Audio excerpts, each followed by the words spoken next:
제3부 초안전쟁과 천하의 향방, 제4권 천자의 욕망이 부른 반란의 서막, 제4장 여의기의 외교와 한신의 결단. 하루도 편할 날이 없는 항우.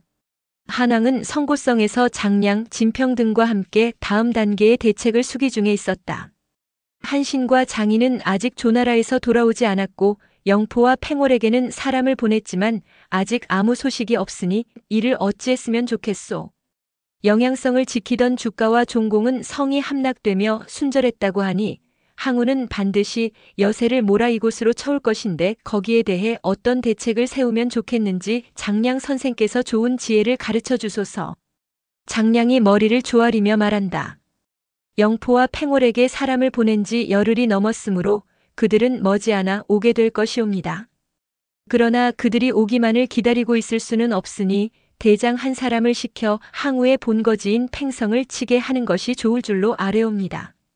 그러면 항우는 우리에게로 오려던 계획을 포기하고 자신의 도읍과 가족들을 지키기 위해 부랴부랴 팽성으로 방향을 돌리게 될 것입니다. 한왕은 그 말을 듣고 크게 기뻐하며 곧 왕릉을 불러 명한다. 장군에게 정병 5천을 줄 테니 즉시 팽성으로 달려가 공격을 하도록 하라. 그러면 항우가 우리로 오려다가 황급히 팽성으로 달려가게 될 것이다. 그러면 항우와 싸우지 말고 군사를 거두어 서둘러 이곳으로 다시 돌아오라. 한왕은 왕릉을 팽성으로 보내놓고 나서도 항우가 언제 공격해 올지 몰라 전에 한신이 만들어 놓은 전차들을 사방에 배치해 놓았다. 한편 항우는 대장 오주에게 영양성을 지키게 하고 자기 자신은 대군을 이끌고 성고성 공략의 길에 나섰다. 항우는 성고성 20리 밖에 진을 치고 적정을 탐색해 보니 적이 성고성 주변의 개활지에 전차를 어마어마하게 배치해 놓았다는 것이 아닌가? 이전에 한신과의 접전에서 전차의 위력에 속수무책이었던 기억이 떠오른 항우는 조심스럽게 일대 공세를 준비하고 있었다. 그러던 바로 그때 비마가 달려와 놀라운 소식을 전한다. 적장 왕릉이 어느 틈에 나타나 팽성을 맹렬히 공격하는 중입니다. 팽성은 항우의 본거지인 만큼 항우는 크게 놀라지 않을 수 없었다. 그리하여 대책을 못 세우고 난감해하고 있었는데 또 다른 비마가 달려오더니 적장 팽월이 외황을 비롯하여 우리의 영토 17개 고을을 장악하고 나서 우리의 보급로를 완전히 차단해버렸습니다. 하고 알리는가 하면 또 하나의 비마가 달려와 적장 영포가 한왕을 돕기 위해 대군을 거느리고 지금 남계를 건너고 있는 중입니다. 하고 알리는 것이었다. 항우는 연달아 답지 않은 이런 소식을 듣자 크게 당황하며 항백과 종이매에게 물었다. 적이 삼면으로부터 공세를 펴오고 있으니 이를 어찌하면 좋겠소? 항백이 대답한다. 팽성은 성벽이 두텁고 높은 데다가 많은 수비 병력이 있으므로 왕릉이 제 아무리 공격을 하더라도 함락될 염려는 없사옵니다. 그러니 당장 우리가 팽성으로 달려가기보다는 비밀리에 이곳을 철수하여 일군은 외황으로 달려가 팽월을 때려 부수고 일군은 남계로 달려가 영포를 쳐부수기 바랍니다. 그 방법만이 지금의 위기를 수습하는 길이옵니다. 항우는 항백의 제안을 옳게 여겨 즉석에서 대장 조구를 불러 명령하였다. 그대에게 군사 1만을 줄 테니 성고성 서쪽에 은밀히 숨어 있으라. 내가 이곳에 없는 것을 알면 유방은 내가 다시 올 것이 두려워 반드시 도망을 갈 것이니 유방이 성을 비우거든 그대는 성으로 진입하여 점령하고 내가 다시 오기를 기다리고 있으라. 내가 다시 올 때까지는 유방과 싸워서는 안 된다. 항우는 명령을 내리고 난 뒤 다음 작전을 위해 일단 그곳을 떠났다.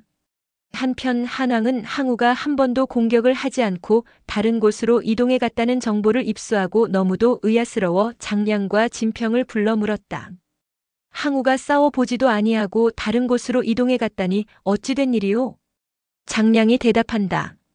항우는 남계에서 영포를 공략하고 외황에서는 팽월을 공략하기 위해 일시적으로 이곳을 떠난 데 불과할 것입니다.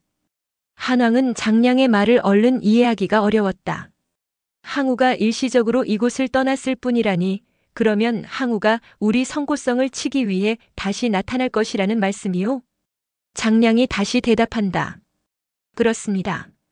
대왕이 계셔서는 천하 통일을 이룰 수 없다는 것을 항우는 잘 알고 있기 때문에 반드시 다시 돌아올 것이옵니다. 한왕은 그 말을 듣고 매우 불안하였다.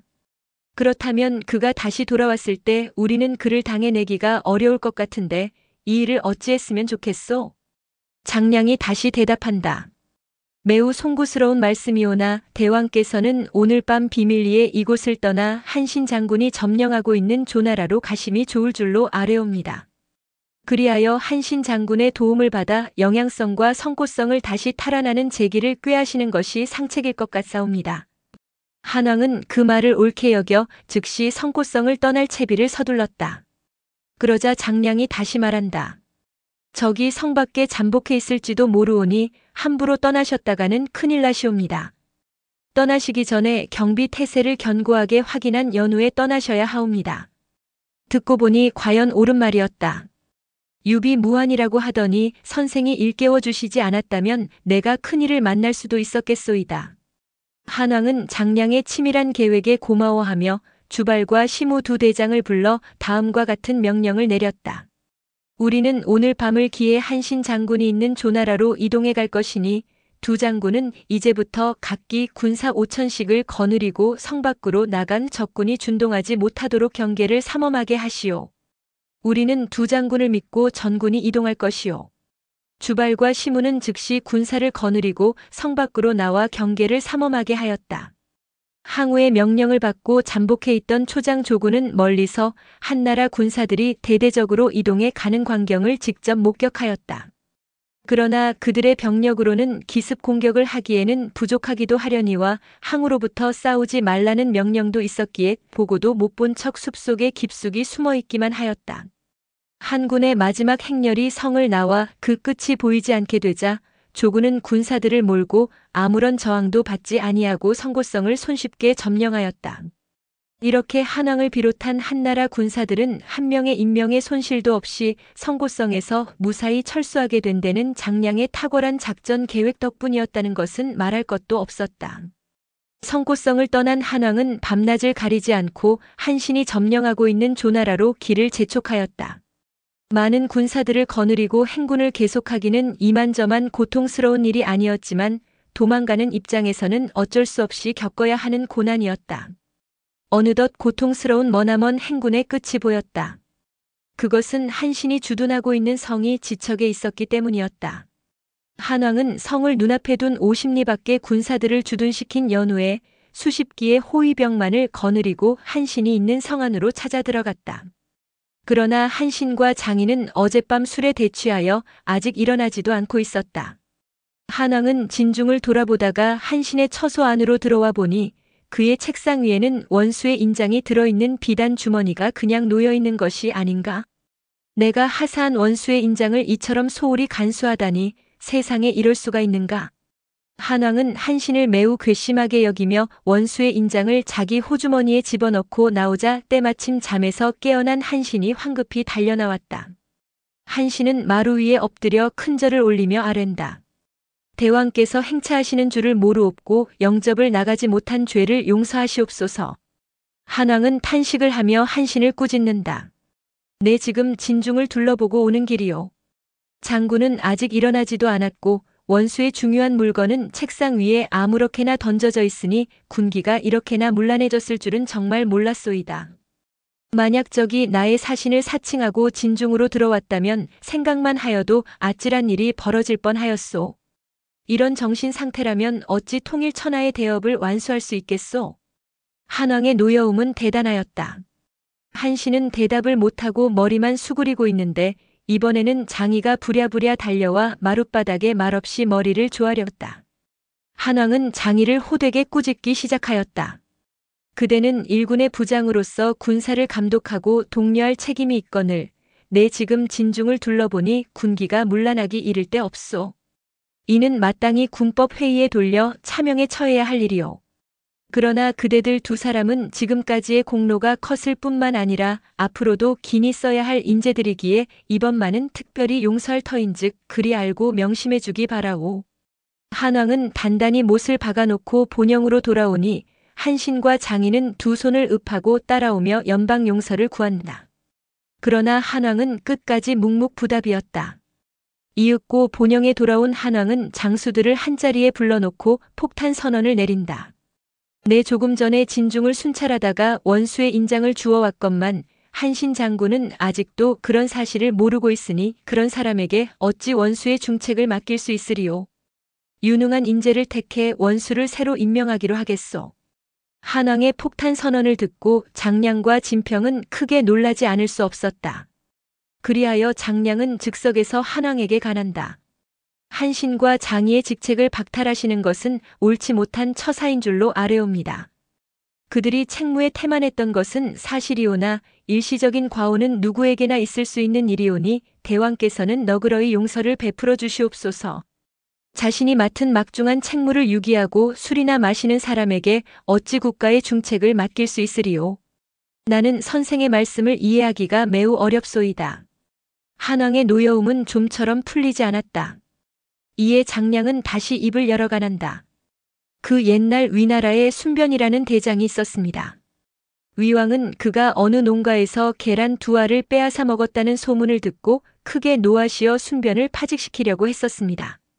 그러자 당시의 대학자였던 공자의 손자인 자사가 위왕에게 간하기를 사람을 쓰는 것은 마치 뛰어난 목수가 목재를 다루는 것과 같아서 좋은 점은 취하고 나쁜 점은 버려야 한다고 일러옵니다. 소중하게 써야 할 장수를 계란 2개쯤 빼앗아 먹었다고 파면을 시킨다면 이웃의 적국에서 이런 사실을 알게 되면 우리를 얼마나 업신여길 것이옵니까? 하고 말했더니 위왕께서는 그제서야 자사의 깊은 뜻을 알아들으시고 순변의 파면을 취소하신 일이 있었습니다. 오늘날 한신과 장의의 경우도 순변의 경우와 무엇이 다르오리까? 바라옵건대 대왕께서는 그들의 파직을 너그럽게 취소해 주시옵소서. 한왕은 장량의 간언을 듣고 나서 두 사람을 용서할 생각이 들었다. 그러나 또 다른 수건만은 그냥 넘겨버릴 수가 없어서 한왕은 한신과 장의에게 따져 물었다. 지난날 내가 영양성과 성고성에서 항우의 대군에게 포위되어 있을 때 그대들은 그 사실을 알고 있을 것인데 어찌하여 나를 구하러 오지 않았는가? 한신이 머리를 조아리며 대답한다. 그 당시 제나라와 연나라는 변개가 극심하여 도저히 군사들을 뽑아낼 수가 없었던 것이옵니다. 그동안의 정벌을 허사로 만들 수는 없는 데다가 대왕께서 멀고 먼 영양성에 포위되어 계시다는 말씀을 풍문으로만 들었지 사실 여부를 정확히는 몰랐기 때문에 부득이 출병하지 못했던 것이옵니다. 한왕은 그제서야 그 문제에 대한 의혹이 풀렸다. 그러나 아직도 또 다른 의혹은 그냥 넘길 수가 없어서 이번에는 조나라를 정복한 지 이미 오래건만 아직도 무슨 이유로 제 나라를 그냥 내버려 두고 있어? 하고 또 다른 문제를 따져 물었다. 한왕이 한신에게 가지가지 의혹을 품게 된 것은 한신의 힘이 날로 강대해지는 데 대한 불안감에서 온 것이었다. 한신은 한왕의 질문을 받고 공손히 머리를 조아리며 아랜다. 우리 군사들은 오랫동안 여러 나라로 돌아다니며 싸우느라고 그 당시에는 몹시 피로해 있었사옵니다. 제 나라는 육국 중에서도 가장 강한 나라입니다. 피로한 군사로서 강한 나라를 치면 패배할 것이 분명하기에 당분간 휴식을 취하면서 예기를 북돋우어 가지고 제 나라를 칠 계획이었습니다. 그러나 지금은 때가 되었기에 이제부터라도 제 나라를 정복하려는 중에 대왕께서 오셨습니다. 오늘부터라도 제 나라를 평정시켜 육국을 모두 대왕의 봉토로 만들 것이오니 대왕께서는 지켜보아 주시옵소서. 한왕은 그제서야 의혹이 해소되는 듯 그렇다면 원수를 그대로 유임시켜 줄 테니 육국을 반드시 평정하도록 하시오. 하고 관대한 처분을 내려주었다. 한신이 사은 숙배하고 물러가자 대부 여의기가 한왕에게 품한다. 지금 우리에게 항복을 해오거나 귀순해 온 각 고을의 왕자들을 그 고을의 후백으로 봉해주시는 것이 어떠하겠습니까? 그렇게 하시면 모두들 대왕의 성덕을 흠모하는 마음으로 복종을 하게 됨은 물론이려니와 장차 우리의 세력 확장에도 큰 도움이 될 것으로 사료되옵니다. 한왕은 그 말을 듣고 기뻐하며 육국 후백들의 인장까지 새겨놓고 불언간 여의기 노인에게 육국을 순방시켜 각국 왕자들을 그 나라의 후백을 봉할 마음을 먹었다. 그러나 장량이 그 소식을 듣고 대경실색하며 한왕에게 품한다. 누가 그런 천부당만부당한 정책을 건의했는지는 모르오나 그런 어리석은 정책은 있을 수 없는 일이옵니다. 그 옛날 탕왕과 무왕 시절에는 각국 왕자들의 생살권을 한 손에 장악하고 있었기 때문에 가능했던 일이었지, 지금처럼 어느 한 나라도 안정되게 장악하지 못한 우리의 형편으로는 불가한 처사이옵니다. 게다가 우리는 아직도 항우와 정면으로 대결을 하고 있는 처지인지라 우리가 지금 각국의 왕자들을 후백으로 봉해버리면 그들은 우리와 초나라 양쪽의 눈치를 보느라고 달가워하지도 않을 것이옵니다. 한왕은 장량의 말을 듣고 크게 놀랐다. 여익이 대부가 그런 건의를 하기에 나는 육국 후백들의 인장까지 새겨놓았는데 선생의 말씀을 듣고 보니 그도 아니었소이다 그려. 그러니 하마터면 큰일 날 뻔했소이다. 그리고는 이미 새겨놓았던 인장을 모두 깨뜨려 버렸다. 여익이 노인은 그 소식을 듣고 한동안 조회에도 참석하지 않았다. 장량은 그 사실을 알고 어느 날 여익이 노인의 처소로 찾아가 머리를 정중히 수그리며 이렇게 사과하였다. 소생은 그 정책을 대북께 없어 건의하신 줄을 모르고 다만 국가를 위해 냉혹하게 비판했던 것이오니 너그럽게 용서해 주시옵소서. 무릇 천하를 논할 때에는 시세의 강약을 보아 판단해야 옳을 것이라고 생각하옵니다. 지금 우리는 초나라의 영토를 절반가량 점령하고 있음은 사실이오나 항우의 세력은 아직도 막강하옵니다. 이러한 판국에 어찌 육국의 후백을 봉할 수 있어오리까? 대부께서는 한왕을 옛날의 탕왕처럼 생각하고 계시는 모양이오나 우리의 힘은 아직 그만한 지경에 이르지는 않았다고 보옵니다. 여익이 노인은 장량의 말을 듣고 크게 깨달은 바가 있는 듯 말씀을 듣고 보니 과연 내가 너무 성급한 판단을 했소이다. 나는 오직 대왕을 위해 그런 건의를 했을 뿐 다른 뜻은 없었으니 선생은 양해해 주소서. 소생은 선생의 충심을 모르는 바 아니옵니다. 여익이 노인은 그제서야 얼굴에 웃음을 띠며 대왕께서는 이번에 항우에게 빼앗긴 영향성을 다시 탈환하려고 하시는데 그 일에 대해 선생께서는 어떻게 생각하십니까? 하고 묻는다. 그 계획은 옳은 것이라고 생각하옵니다. 대부께서는 지금 저와 함께 입궐하셔서 그 계획을 적극적으로 추진하도록 대왕께 건의하시면 좋겠사옵니다. 장량은 여익이와 함께 입궐하여 한왕에게 품한다. 자고로 임금은 백성을 근본으로 삼고 백성들이 먹고 사는 것에 정책의 근본을 두어야 하는 것이옵니다. 그런데 항우는 영양성을 점령하고도 창고에 가득한 곡식을 그대로 방치해 두고 있다고 하옵니다. 그러하니 대왕께서 영양성을 탈환하시거든 창고 안의 곡식을 모두 백성들에게 골고루 나눠주도록 하시옵소서. 그리하여 민심을 완전히 돌려놓으면 영양성은 영원히 우리의 소유가 되어버릴 것이옵니다. 한왕은 여익이 노인에게 묻는다. 장량 선생의 건의를 대부는 어떻게 생각하시오? 신은 장량 선생의 생각이 옳다고 생각하옵니다. 하루라도 속히 영양성을 탈환하도록 하시옵소서. 세 사람의 의견이 일치되자 한왕은 한신을 조나라에 머물러 있게 하고 자기 자신이 삼군을 거느리고 영양성 공략의 길에 올랐다. 한편 팽성으로 떠나간 왕릉은 팽성을 사방으로 에워싸고 성 안으로 맹렬한 공격을 퍼부었다. 애초부터 성을 점령하는 데 목적이 있지 아니하고 성 안의 민심을 소란하게 만들어 항우를 유인해 오려고 하는 데 목적이 있었던 공격이었다. 왕릉이 10여일을 두고 연일 공격을 퍼부으니 성 안의 민심은 과연 소란해지기 시작하였다. 항우는 그 소식을 듣고 크게 불안하였다. 처음 계획대로라면 군사를 두 패로 나누어 한 패는 외황으로 달려가 팽호를 치고 다른 한 패는 남계로 달려가 영포를 치려 했었지만 자신의 본거지인 팽성이 위협을 받고 있다고 하니 계획을 변경하여 팽성으로 급히 달려올 수밖에 없었다. 말하자면 항우를 팽성으로 유인해 오려는 장량의 계획이 보기 좋게 성공한 셈이었다.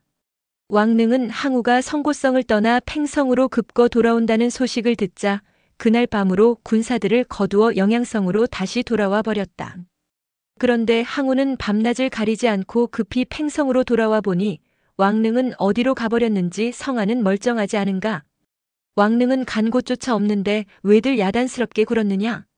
항우가 팽성을 지키던 장수들을 나무라니 그들이 입을 모아 대답한다. 폐하께서 오신다는 소식을 듣고 왕릉이 겁에 질려 도망을 간 것 같습니다.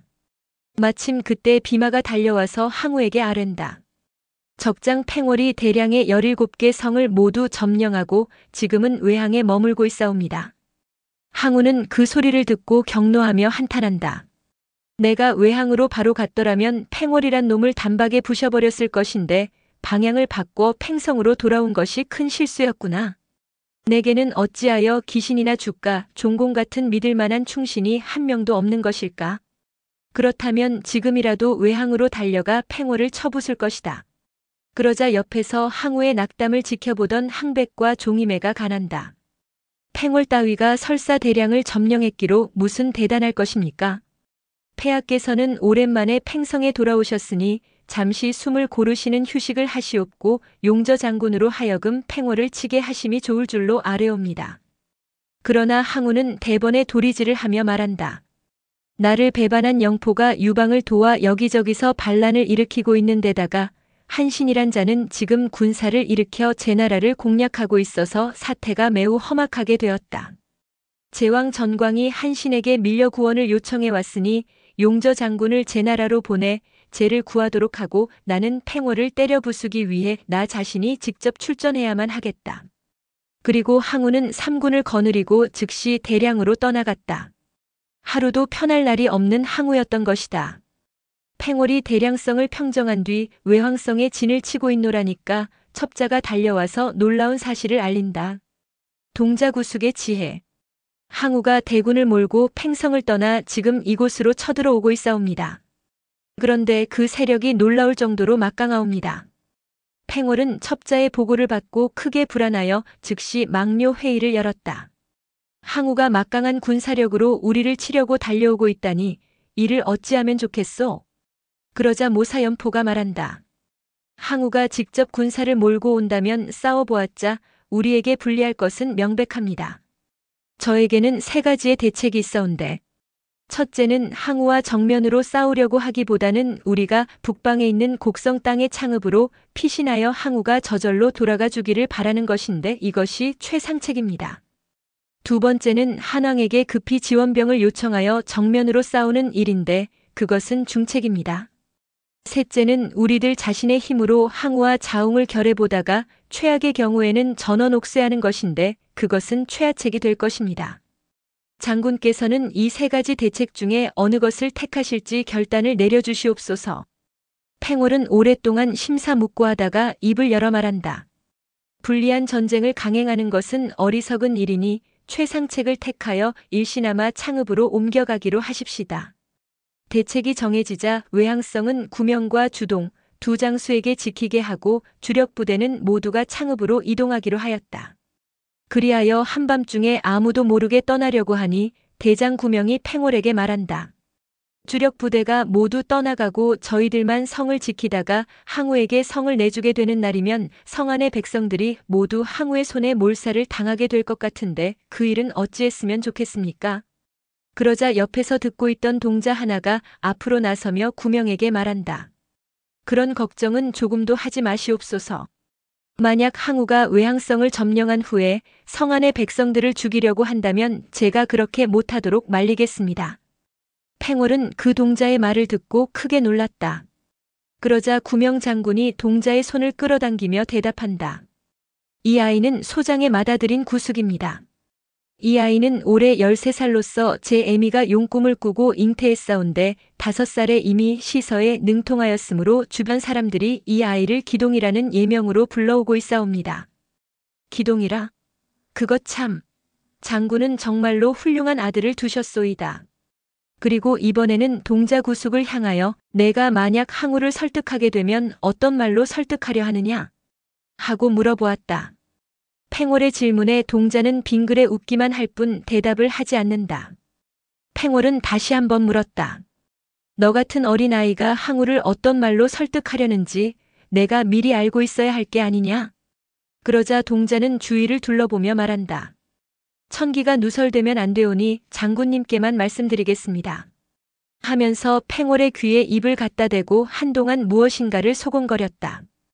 팽월은 소년의 이야기를 모두 듣고 나서 크게 감탄하며 말했다.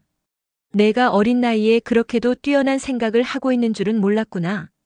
그만하면 너는 성 안에 남아있는 백성들을 능히 구해낼 수 있겠다. 계획대로 내가 성 안의 백성들을 무사히 구해낸다면 너는 장차 하늘로부터 홍복을 받게 될 것이다. 그러면 우리는 너를 믿고 곡성으로 떠나기로 하겠다. 팽월은 그 길로 외항성을 떠나 곡성으로 향하였다. 항우가 외항성에 도착한 것은 그로부터 수일이 지난 후의 일이다. 항우가 성을 오리 앞둔 곳에 진을 치고 적정을 살펴보니 와황성에서는 한나라의 붉은 깃발만 펄럭일 뿐 군사들의 모습은 일체 보이지를 않았다. 척후병을 보내어 염탐을 해보았지만 인적이 없기는 마찬가지였다. 항백이 항우에게 아랜다. 팽월이 우리를 당해낼 자신이 없으니까 깃발만 내걸고 도망을 가버린 것이 확실합니다. 이런 기회에 폐하께서 진두지휘로 성 안으로 시원한 공격을 한번 퍼부어 보시면 어떻겠습니까? 그거 참 좋은 생각이요. 성 안에 사람이 있고 없는 것을 알아보려면 공격을 퍼부어 보는 것이 상책일 것이요. 항우는 군사들에게 명령하여 성 안으로 화살을 빗발치듯 쏘아보냈다. 사태가 이렇게 되고 보니 성 안의 백성들은 전전긍긍할 수밖에 없었다. 그리하여 그들은 총책임자인 구명장군에게 달려와 이렇게 호소하였다. 항우는 한번 화가 나게 되면 물불을 가리지 않고 상대를 잔인하게 죽이는 사람입니다. 우리가 강력하게 저항을 하다가 성이 함락되는 날이면 성 안의 백성들을 아무 죄도 없이 몰살시키려 할 것입니다. 그러하오니 주력 부대가 모두 철수해버린 지금의 병력으로 항우와 대결하기보다는 싸움을 피해 속히 항복을 하여 주시옵소서. 그래야만 저희들이 죽음을 면할 수가 있겠사옵니다. 구명이 아들과 상의하여 대답한다. 좋습니다. 그러면 우리가 백기를 높이 올려 달고 사대문을 활짝 열어줄 테니 백성들은 모두 문 밖으로 달려나가 항우를 쌍수로 맞아들이면서 우리들은 모두가 본시부터 초나라 백성들인데 그동안 마지못해 한나라의 지배들 받아왔노라고 말하십시오. 그러면 제 아무리 무지막지한 항우라도 백성들을 죽이려 하겠습니까? 곧이어 구명은 백성들을 살리기 위해 성루에 백기를 높이 올려달고 사대문을 활짝 열어주었다. 그러자 백성들은 구름대처럼 성 밖으로 달려나가며 저마다 입을 모아 이렇게 외쳤다. 저희들은 본시 초나라 백성들이온데 팽월이 성을 점령하는 바람에 마지못해 부역을 했습니다. 폐하께서는 이런 백성들의 고충을 감안하시와 저희들을 너그럽게 용서해 주시옵소서. 항우는 대군을 이끌고 보무도 당당하게 입성하였다. 그러나 아직도 노여움이 가시지 않아 항백을 불러 명한다. 팽월이 진작에 도망을 가버렸음에도 불구하고 성 안에 남아있던 무리들이 끝까지 항거를 하다가 이제야 항복했으니 나는 저놈들의 항복을 진심이라고 믿을 수가 없소이다. 그러니 성 안에 있던 젊은 놈들은 모두가 팽월과 한패로 볼 수밖에 없소. 지금부터 15세 이상의 젊은 사내놈들을 모조리 붙잡아다가 토구를 파고 생매장을 시켜버리시오. 그래야만 나의 분이 조금이라도 풀리겠소. 백성들은 그 소식을 듣고 서로 부둥켜 안으며 대성통곡을 하였다. 그러자 구숙동자가 어른들을 달래며 말한다. 여러분, 조금도 걱정을 마세요. 제가 항왕을 직접 만나 뵙고 성 안의 무고한 백성들을 죽이지 않도록 진언을 올려보겠습니다. 그리고 중군으로 달려가 항우에게 면담을 요청하였다. 항우는 동자를 만나보고 어이가 없다는 듯이 물었다. 너 같은 조물아기가 어찌 두려움을 모르고 감히 나를 찾아왔느냐? 그러자 구숙 소녀는 당당한 기세로 대답하는 것이 아닌가. 신은 폐하의 적자이옵니다. 폐하는 신의 부모님이나 다름없는 어른이십니다. 자식이 부모님을 찾아뵈러 오는데 어찌 두려움이 있을 수 있겠습니까? 항우는 그 소리를 듣고 크게 웃었다. 하하, 하기는 내 말을 들어보니 그렇기도 하구나. 자식이 부모님을 만나러 오는데 어찌 두려움이 있을 것이냐? 그건 그렇고 도대체 너는 무슨 할 말이 있어서 나를 찾아왔느냐? 구숙 소녀는 머리를 조아리며 다시 말한다. 폐하의 성덕은 탕무와도 같으시고 요순과도 같으셔서 만백성에게 자비를 골고루 베풀어 주실 줄로 믿사옵니다. 그런데 저같이 어린 것이 감히 무슨 말씀을 올릴 수가 있겠습니까? 항우는 성덕이 탕무와도 같고 요순과도 같다는 말을 듣고 내심 매우 기뻤다. 그러면서도 의아심이 없지 않아 내가 팽월에게 부역한 젊은 것들을 모조리 잡아들이기 때문에 나를 찾아온 것이 아니냐? 하고 꼬집어 물어보았다. 그러자 구숙 소년이 다시 대답한다. 그런 문제로 폐하를 찾아온 것은 사실이옵니다. 그 문제라면 내가 무슨 소리를 해도 소용없는 일이다. 소용이 있고 없는 것을 떠나서 어린 제 말씀을 한번 들어보기만이라도 해주시옵소서. 항우는 하도 기가 막혀 코웃음을 치면서 그것 참 맹랑하기 짝없는 놈이로구나. 무슨 말을 하려는지 어서 말해보거라. 그러자 구숙 소녀는 옷깃을 바로잡고 말한다. 제가 배우기를 천하를 사랑하는 사람은 백성들을 사랑하고 천하를 미워하는 사람은 백성들을 미워한다고 배웠습니다. 백성들을 지극히 사랑하는 마음과 한도 끝도 없이 미워하는 이해관계는 백성들보다는 폐하 같은 대왕께서 베풀어 주셔야 한다고 생각합니다. 지난번에 팽월이 성을 점령하였을 때 그 사람이 너무도 포악하여 성 안의 백성들은 살아남기 위해서라도 부역을 하지 않을 수 없었습니다. 그러면서도 폐하께서 하루속히 우리들을 구출해 주시기를 간절히 바라고 있었던 것입니다.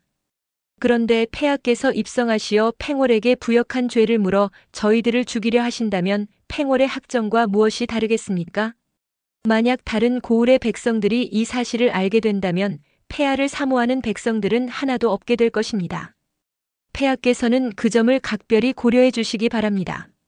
항우는 그제서야 크게 깨달은 바가 있어 구숙 소년의 머리를 쓰다듬어 주면서 과연 듣고 보니 내 말이 옳은 말이로다.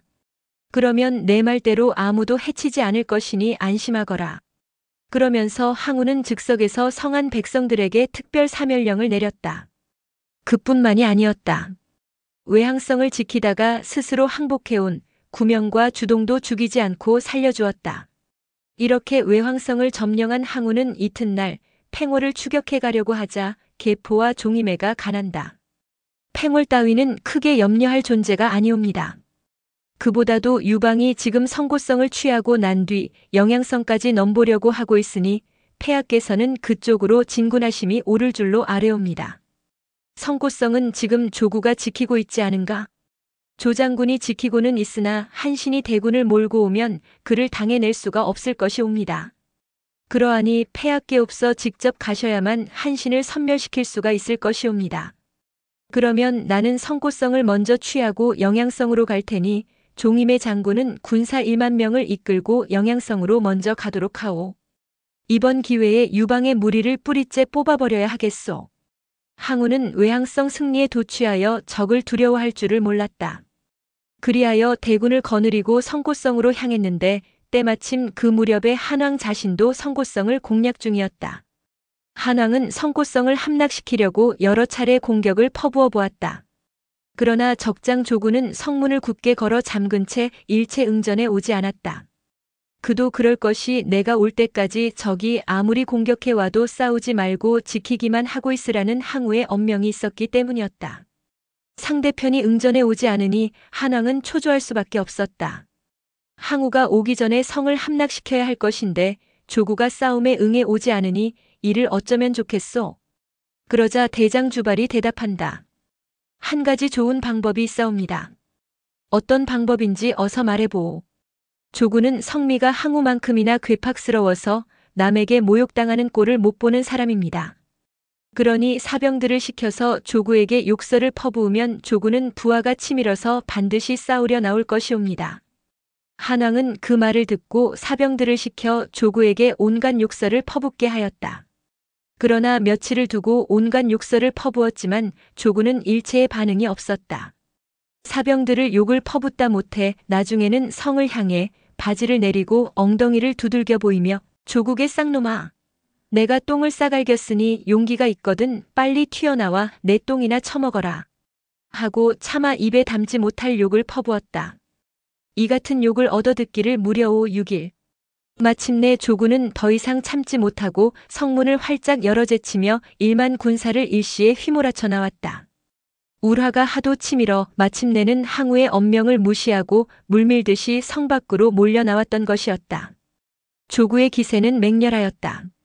한왕은 진작부터 작전 계획을 세워놓고 있었던지라 조구의 군사들이 몰아쳐 나오자 짐짓 쫓기기 시작하였다.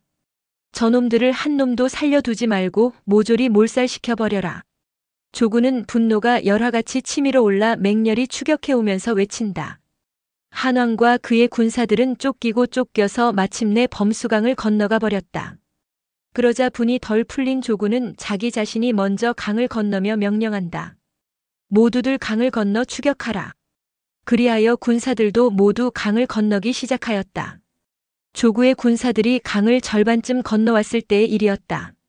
진작부터 강 양쪽에 잠복해 있던 한나라 군사들이 일시에 함성을 울리며 들고 일어나 강을 건너던 조구의 병사들 앞뒤에서 공격을 퍼붓기 시작했다. 한군의 공격은 무섭게 이어졌다. 소나기처럼 화살을 퍼붓는 바람에 강을 건너던 초군 병사들은 이리 쓰러져 죽고 저리 쓰러져 죽었다. 아뿔싸 큰일 났구나. 조구는 자기도 모르게 중얼거리며 사방을 살펴보았다. 그제야 깨닫고 보니 강 건너편에서는 관영과 염화통이 진두지휘하여 공격해 오고 있었고 강 이쪽에서는 주발과 주창이 진두지휘하여 공격을 해오는 것이었다. 조구는 진퇴양난에 처하여 결사적으로 강을 되건너 오려고 하였다. 그러나 주발이 번개같이 달려와 앞을 가로막는 것이었다. 조구는 이럴 수도 없고 저럴 수도 없어서 내가 군령을 어기고 싸우러 나왔다가 결국에는 이 꼴이 되었구나 하고 탄식하며 강의 한복판에서 스스로 목숨을 끊고 말았다. 조구가 죽고 나자 한왕은 승전고를 울리며 성고성에 입성하니 성 안의 백성들은 모두가 환호성을 울리며 한왕을 반갑게 맞아주었다. 한왕은 창고에 가득한 곡식을 풀어 백성들에게 골고루 나눠주고 장수들에게도 개선연을 성대하게 베풀어주고 있는데 문득 비마가 달려와 말하기를 구강왕 영포 장군과 진류 태수 진동 장군이 각각 군사 3만씩을 거느리고 대왕 전하를 도우러 오셨사옵니다. 하고 알리는 것이었다. 한왕은 그들을 반갑게 맞아들여 술을 친히 내려주며 두 분께서는 마침 잘 와주셨소이다. 나는 이제부터 영양성을 공략하러 떠나겠으니 두 분은 여기 머물러 계시면서 성을 굳게 지켜주시오. 영포와 진동은 머리를 조아리며 말한다. 저희들 두 사람은 목숨을 걸고 이 성을 지킬 것이오니 대왕께서는 안심하시고 영양성으로 출정하시옵소서. 대왕 전하에게는 언제나 신의 가호가 계실 것이옵니다. 다음 날 한왕은 주발, 주창, 관영, 염화통 등등 기라성 같은 맹장들을 거느리고 영양성을 향하여 다시 정도에 올랐다. 그리하여 영양성 30리 밖에 진을 치고 먼저 와 기다리고 있던 왕릉 장군에게 적의 정세를 물어본다. 지금 적의 준비 상태가 어떠하오? 왕릉이 대답한다. 지금 영양성을 지키고 있는 적장은 오주라고 합니다. 오주는 적장이지만 매우 영리한 사람입니다. 그는 성 안에 있는 고로들을 모아놓고 대왕 전하에 대한 민심의 향방을 물어보았다고 합니다. 한왕은 그 말을 듣고 크게 웃으며 말한다. 하하, 성 안의 노인들을 모아놓고 내게 대한 여론을 조사해 보았다고? 그거 참 흥미로운 일이구려. 그래, 내게 대한 고로들의 여론은 어떻게 나왔다고 하던가? 고로들은 열에 하나같이 입을 모아 말하기를 한왕은 희대의 장자이시니 싸울 생각 말고 영양성을 곱게 내드렸으면 좋겠다고 대답하더랍니다. 오주는 그 여론에 크게 감동했다고 하니까 잘하면 싸움을 하지 않고도 성을 무난히 접수할 수도 있을 것 같사옵니다.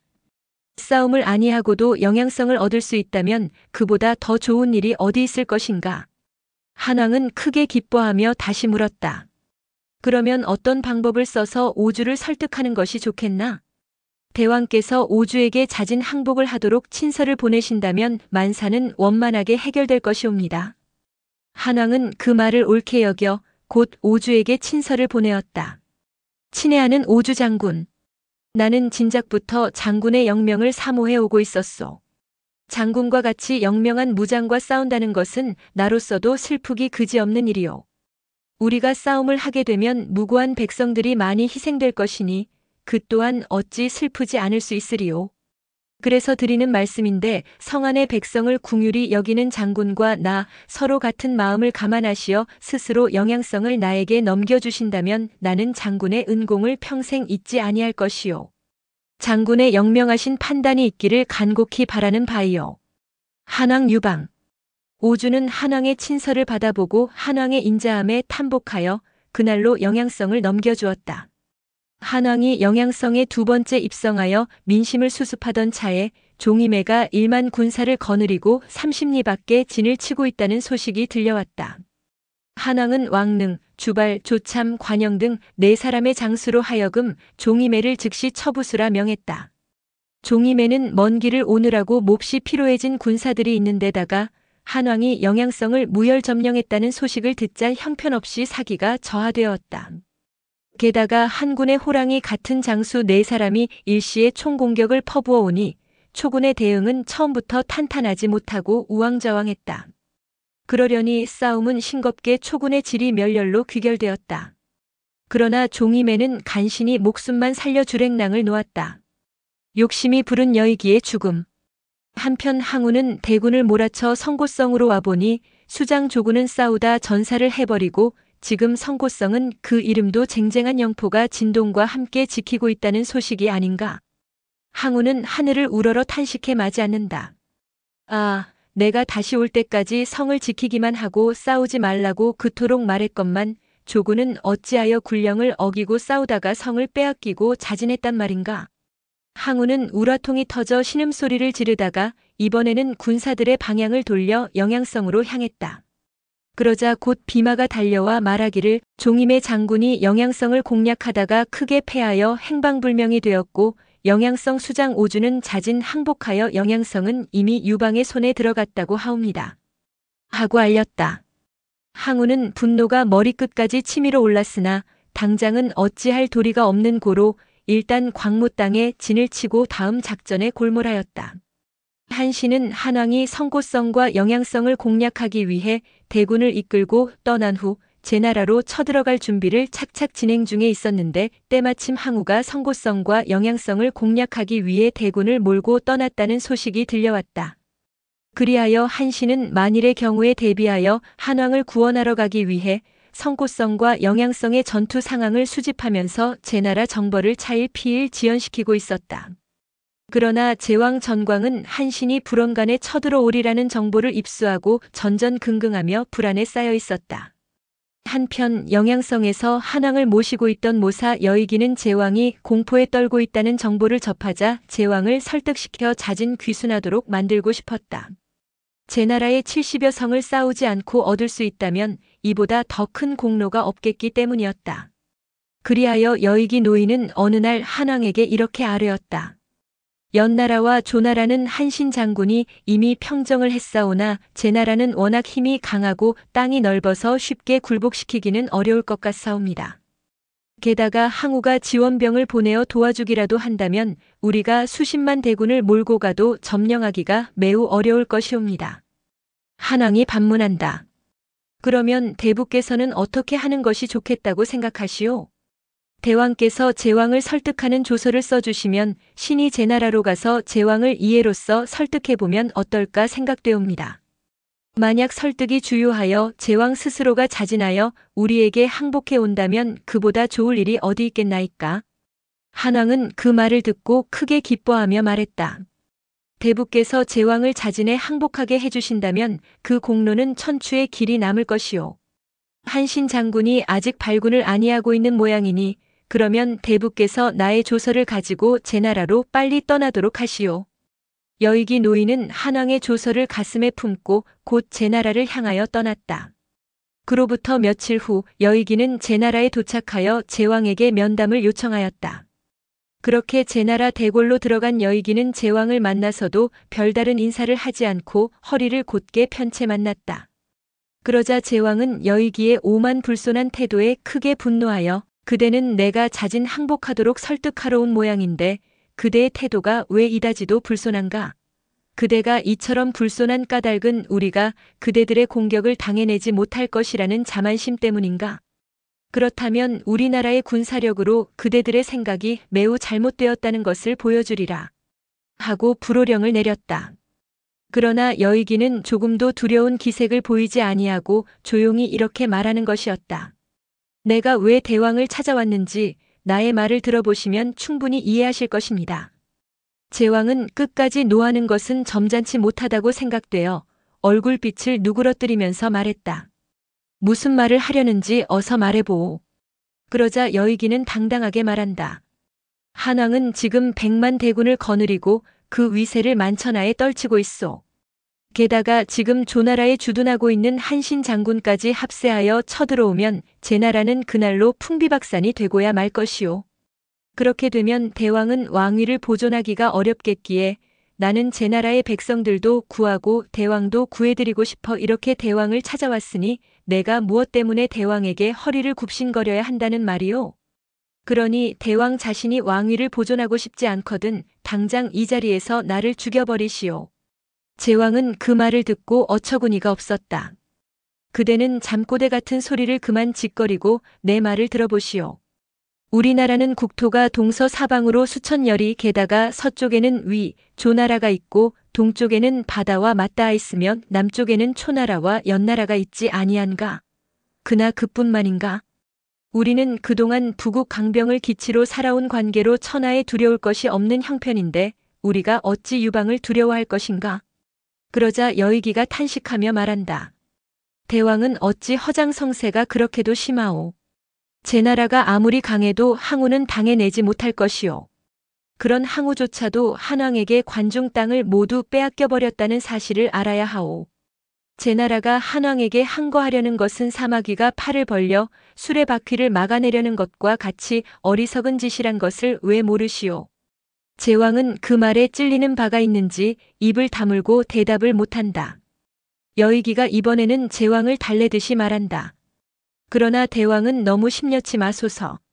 이제부터라도 천하의 추세를 잘 살펴서 흥망의 태도를 명백하게 결정하면 되실 것이오. 제왕은 골머리가 아픈지 머리를 좌우로 흔들며 세상이 어떻게나 변화무쌍한지 나는 천하대세의 추세를 가늠하기가 어렵구려 하고 혼잣말로 중얼거린다. 여의기는 이때다 싶어 다시 말을 한다. 대왕이 천하의 추세를 잘 모르시겠다면 내가 설명을 해드리지요. 지금 초패왕은 강한 듯 하면서도 약하기 짝이 없고 한왕은 약한 듯 하면서도 강하기 이를 데 없습니다. 한왕은 이미 천하의 3분의 1을 점령하고 있는데 항우는 영토의 3분의 1도 채 못되게 가지고 있으니 그것만 보아도 천하의 대세가 어디로 기울고 있는지 알 수 있는 일이 아니오. 제왕 전광은 여의기의 말을 듣고 자기도 모르게 고개를 끄덕였다. 여의기가 계속하여 말한다. 초패왕 항우가 의제를 시해하고 제위를 찬탈한 것은 분명한 역적지거였소. 그러나 한왕은 의제의 유해를 국장으로 정중히 모심으로써 천하의 민심을 한 몸에 모으게 되었지요. 한왕이 제후들로부터 열광적인 존경을 받게 된 원인이 바로 그 점에 있는 것입니다. 천하의 민심이 그러할진대 대왕도 천하의 추세에 따라서 제 나라를 온전하게 보존해 나가야 할 것이 아니겠소이까? 나는 오로지 대왕을 위하여 이런 충고를 드리는 것입니다. 제왕은 그제서야 납득이 가는지 여의기의 손을 덥석 붙잡으며 간청하듯 말한다. 나는 천하의 추세에 가늠을 못하다가 오늘 대인의 말씀을 듣고서야 크게 깨달았소이다. 그러면 앞으로 한왕과 친하게 지내야 좋겠는데 어떤 방법이 좋을지 대인께서 말씀을 해주시면 좋겠소. 여의기는 그 말을 듣고 크게 기뻤다. 참으로 올바른 생각을 하셨습니다. 그러면 대왕은 한왕께 사신을 보내어 정중한 항표를 보내도록 하소서. 나는 한왕께서 오실 때까지 여기서 기다리고 있지요. 이리하여 여의기 입만 가지고 제 나라의 70여 성을 고스란히 한왕에게 귀속시키는 데 성공하게 되었다. 그러나 호사다 말하고 했던가 두 사람이 일단 합의를 하고 나자 그 자리에 있던 제나라 대장 전횡이 제왕에게 다음과 같은 의문을 제기하는 것이 아닌가. 대왕 전하, 우리가 여대인과 합의를 보았다고 하더라도 지금 조나라에 주둔하고 있는 한신 장군이 대군을 휘몰아쳐 온다면 우리는 무슨 힘으로 그들을 막아낼 수 있겠사옵니까? 대왕께서는 그 점을 각별히 고려하셔야 하옵니다. 제왕은 그 말을 듣고 갑자기 얼굴빛이 변했다. 과연 듣고 보니 그 점이 걱정이구려. 여대인은 그 문제를 어떻게 해주시렵니까? 여의기가 즉각 대답한다. 그 문제는 조금도 걱정하지 마시옵소서. 저는 한왕의 명령을 받들고 찾아왔으니 한신 장군인들 어찌 마음대로 쳐들어올 수 있겠습니까? 그러나 우리로서는 마음이 놓이지 않으니 만일을 위해서 대인께서 한신 장군에게 그런 일이 없도록 편지를 한 통 써보내주시면 고맙겠소이다. 그것은 어렵지 않은 일입니다. 원하신다면 제가 곧 한신 장군에게 편지를 써보내겠습니다. 그리고 여의기는 한신에게 곧 편지를 보냈다. 바로 그 무렵 한신은 그러한 사정을 모르고 제나라를 공략하려고 출동 준비를 서두르고 있었는데 돌연 제나라에 머물고 있는 여의기 대부로부터 편지가 왔다는 것이었다. 한신이 여의기의 편지를 받아보니 편지의 사연은 다음과 같았다. 한나라 대부 여의기는 삼가 한신 대원수께 글어를 보내옵니다. 본인은 대왕의 전지를 받들고 제나라에 와서 제왕을 간곡히 설득한 결과 싸우지 않고 제나라 70여 성을 고스란히 귀순시키는 데 성공하였습니다. 이로써 많은 생명들을 구하게 되었을 뿐만 아니라 우리로서도 전쟁의 노고를 면하게 되었으니 이 모든 것이 한대왕의 성덕과 한원수의 위무의 덕택인 줄로 압니다. 이런 까닭에 원수께서는 한나라를 공략하실 필요가 없게 되었으니 군사를 거느리고 영양성과 성고성으로 가셔서 푹 쉬셨다간 마지막 남은 초나라를 공략하심이 좋을 줄로 알리옵니다. 이제까지 우리는 각고의 노력으로 이미 5나라를 모두 평정하였으므로 이제는 마지막 남은 초나라를 공략하여 통일 성업을 성취하면 원수의 공적은 청사에 영원히 길이 빛나게 될 것입니다. 그러니 원수께서는 더욱 자중자애 하시기 바라옵니다. 한신은 여의기의 편지를 읽어보고 크게 기뻐하였다. 그리하여 즉석에서 다음과 같은 회신을 여의기에게 써보냈다. 여 대부께서 능수능란하신 변론으로 싸우지도 아니하고 제나라의 70여 성을 입수하시는데 성공하셨다니 그보다 더 큰 공로가 어디 있소리까? 삼가 축하의 말씀을 드리며 나는 이제부터 영양성으로 달려가 대왕을 받들고 초나라를 공략할 계획을 진행할 것입니다. 그러하오니 그때에 이르러 제나라도 우리와 합동작전으로 초나라를 공략할 수 있도록 여 대부께서는 계속하여 많은 애를 써주시기 바라옵니다. 여의기가 한신의 편지를 제왕에게 내보이니 제왕은 그제서야 안심하고 여의기를 더욱 융숭하게 대접하였다. 이렇게 여의기 노인이 순전히 입만 가지고 제나라의 70여 성을 얻는 공로를 세웠으므로 그때부터는 기쁨에 도취하여 날마다 술만 마시며 한가로운 나날을 보내고 있었다. 한편 한신은 장이와 함께 군사를 거두어 가지고 영양성으로 막 떠나려고 하는데 불현듯 연나라의 모사였던 괴철이 한신에게 말한다. 한 원수께 아뢰옵니다. 만약 원수께서 여의기 노인의 말을 그대로 믿으시고 철군하시면 그것은 한 원수로서는 일생일대의 과오를 범하는 결과를 초래하게 되실 것이옵니다. 한신은 그 말을 듣고 어리둥절하였다. 일생일대의 과오란 무엇을 말하는 것인가? 괴철이 말한다. 생각해 보시옵소서.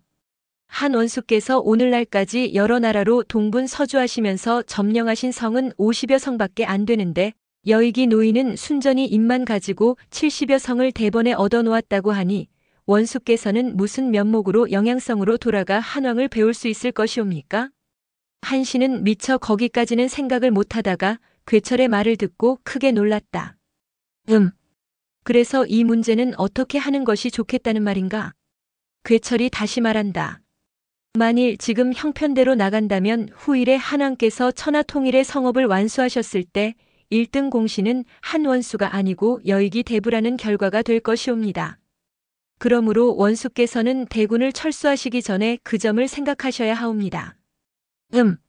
한신은 자신도 모르게 신음을 토했다. 따지고 보면 여의기는 일개의 세객에 불과한 유생이 아니던가. 그가 아무리 변설로서 제나라 70여 성을 귀순시켜 놓았다 하더라도 생사를 걸고 천군만마로서 온갖 전쟁터를 누비고 다닌 자신의 공로에는 미치지 못할 것임에 분명하다. 그러나 순전히 평정시킨 성수만 가지고 따진다면 여의기가 앞서는 것은 사실이 아닌가? 생각이 이에 이르자 한신은 괴철에게 다시 물었다. 그대의 생각으로는 이 문제를 어떻게 하는 것이 좋겠다는 말인가? 괴철이 다시 말한다. 이대로 철수하셔서는 아니되옵니다. 제나라는 지금 전쟁에 대한 아무런 준비도 하지 않고 있을 것이므로 원수께서는 대군을 몰고 들어가 제나라를 형식적으로나마 무력으로 점령해 버리셔야 합니다. 그래야만 모든 공로가 원수 앞으로 돌아오게 될 것이옵니다. 그러자 한신은 고개를 좌우로 흔들었다. 그것은 안 될 말이다. 여의기 대부가 왕지를 받들고 이미 항표를 받아놓은 제나라를 내가 무력으로 쳐들어간다는 것은 대왕에 대한 거역이나 다름없지 않겠는가? 그러자 괴철이 다시 말한다. 그것은 생각하기에 달린 일이옵니다. 대왕께서는 한 원수께 제나라를 공략하라는 왕지를 이미 내려놓으셨습니다. 그럼에도 불구하고 여의기 대부가 제나라로 달려간 것은 자신의 공로를 세우기 위한 사사로운 행동이었다고도 볼 수 있는 일이옵니다. 그러므로 원수께서 여의기 대부의 말만 믿고 경솔하게 철수하셨다가는 후일에 만천하의 웃음거리가 되기 쉽사옵니다. 원수께서는 그 점을 10분 고려하셔야 하옵니다. 괴철이 거기까지 말하자 장이가 거들고 나선다. 제가 들어보아도 괴철의 말이 지극히 가당합니다. 원수께서는 이미 왕명에 의하여 제나라를 평정할 권리를 완전히 장악하고 계시온데 또 다른 왕명이 어찌 있을 수 있겠습니까? 그러하니 우리가 영향성으로 가기에 앞서 먼저 제나라를 무력으로 점령해 놓고 봐야 합니다. 한신은 그러잖아도 여의기에게 공로를 빼앗길까봐 불안하던 참이었는데 괴철과 장이가 무력 점령을 극력 주장하고 나오니 마음이 크게 흔들렸다. 아닌 게 아니라 한신이 여러 해 동안 애써 꾸미고 만든 전략이 막판에 여의기의 제나라 귀순 성공으로 큰 공이 여의기에게 넘어가 버리는 것은 상상조차 하기 싫은 것이 아니던가. 그러기에 한신은 두 분의 말씀은 과연 옳은 말씀이요. 나는 대왕으로부터 제나라를 평정하라는 대명을 직접 받았기 때문에 여의기 대부가 서록 제나라를 귀순시켜 놓았다 하더라도 나로서는 형식적이나마 제나라를 일단 무력으로 점령하는 것이 옳을 것 같구려. 그럼 먼저 제나라를 거쳐서 영향성으로 가기로 합시다. 하고 대군을 제나라로 몰아쳐 나갔다. 조나라에서 제나라로 가려면 북방으로 황하를 건너 머나먼 대로를 우회하여야 한다. 한신이 대군을 이끌고 진군하자 제나라 백성들은 모두 공포에 떨며 피난을 가기에 바빴다. 한편 제왕 전광은 전쟁이 없으리라 안심하고 날마다 여의기 대부와 어울려 술만 마시고 있었는데 어느 날 시종이 달려와 급히 아랬다. 대왕마마, 큰일 났사옵니다. 한신이 30만 대군을 몰고 이미 국경을 넘어 쳐들어오고 있사옵니다. 하고 아뢰는 것이 아닌가? 제왕은 대경실색하며 중신 회의를 급히 열었다. 회의 석상에서 대장 전횡이 말한다. 한신이 지금 30만 대군으로 휘몰아쳐 오고 있으므로 우리가 정면으로 항전하다가는 전모를 면하기가 어려울 것이옵니다. 그러므로 황하의 물을 끌어다가 개울을 깊게 파고 흙벽을 높게 쌓아 저들의 행군을 저지시키는 동시에 초나라에 긴급 특사를 보내어 초패왕의 구원을 요청하도록 하시옵소서. 초패왕이 구원병을 거느리고 오거든 그때에는 우리도 달려나가 양면으로 협공을 퍼부으면 한신을 능히 대파할 수가 있을 것이옵니다. 제왕은 그 말을 듣고 고개를 끄덕인다. 참으로 좋은 생각이요. 그러면 그 문제는 전횡 장군의 말대로 하기로 합시다. 우리가 지금까지 여의기의 말만 믿고 있다가 이 꼴이 되었으니 여의기는 어떻게 처리하는 것이 좋겠소? 그러자 전횡이 다시 대답한다. 여의기가 우리를 속인 셈이니 당장 죽여야 마땅한 일이오나 당분간은 죽이는 것을 보류하는 것이 좋을 것 같사옵니다. 그 이유는 한신이 대군을 몰고 성하까지 육박해 왔을 때 여의기로 하여금 한신에게 다시 한번 서한을 보내게 해보아서 한신이 그대로 철수해버리면 우리는 예정대로 한나라에 귀순하기로 하되 만약 한신이 군사를 계속 전진시키면 그때에는 여의기를 죽여버리고 초패왕과 손을 잡아야 합니다. 실상인즉 한신이 지금 대군을 몰아오고 있기는 하지만 어떤 생각으로 여의기와의 약속과 다른 일을 벌이고 있는 것인지 확실한 진상은 아직 판단하기가 어렵습니다. 마침 그때 한나라 군사가 이미 성박 30리 앞까지 쳐들어왔다는 보고가 들어왔다. 제왕은 크게 당황하여 여의기를 불러내어 따지듯 묻는다. 일전에 한신이 대부에게 보내온 회신에 의하면 한신은 영향성으로 가겠다고 분명히 밝혔었소. 그런데 한신은 지금 대군을 이끌고 우리한테 오고 있으니 이 어찌된 일이오? 생각컨대 대부가 나를 속여 전쟁 준비를 못하게 해놓고 우리나라를 기습 공격하여 일거에 점령하려는 사수를 쓰려는 것이 아니고 무엇이란 말이오? 여의기가 분노의 빛을 보이며 대답한다. 한대왕의 명령을 받고 온 나더러 속임수를 쓰다니 그게 무슨 당치 않은 말씀이오? 나는 대부의 권고에 따라 한왕에게 귀순하기로 이미 결정한 사람이요. 그런데도 불구하고 한신이 대군을 몰고 오다니 나는 대부를 의심할 수밖에 없소. 지금이라도 한신에게 서한을 보내어 대군을 즉시 철수하도록 해주시오. 그렇게만 되면 대부의 말씀이 거짓이 아님을 믿을 것이로되 만약 그렇지 않으면 대부를 사기꾼으로 대할 수밖에 없겠소. 여의기는 오랫동안 심사묵고하다가 입을 열어 말한다. 이런 일이란 편지로서 양해시키기는 어려운 것입니다. 내가 한신 장군을 직접 만나보고 오기로 할 테니 대왕은 사신 한 사람을 딸려주소서. 그러면 사신과 함께 내가 한신 장군을 직접 만나보고 오겠습니다. 그러자 제왕은 여의기의 손목을 꽉 움켜잡는다. 그것은 안 될 말씀이오. 대부가 한신을 설득시켜 대군을 철수시키는 데 성공하면 돌아오게 되겠지만 만약 그러지 못했을 경우에는 대부가 돌아오지 않을 것이 아니오. 그렇게 되면 그것은 호랑이를 산으로 놓아보내는 것과 무엇이 다르겠소? 그러니 대부는 이곳에 볼모로 머물러 있고 나의 사신이 대부의 편지만 가지고 가게 해야 하겠소.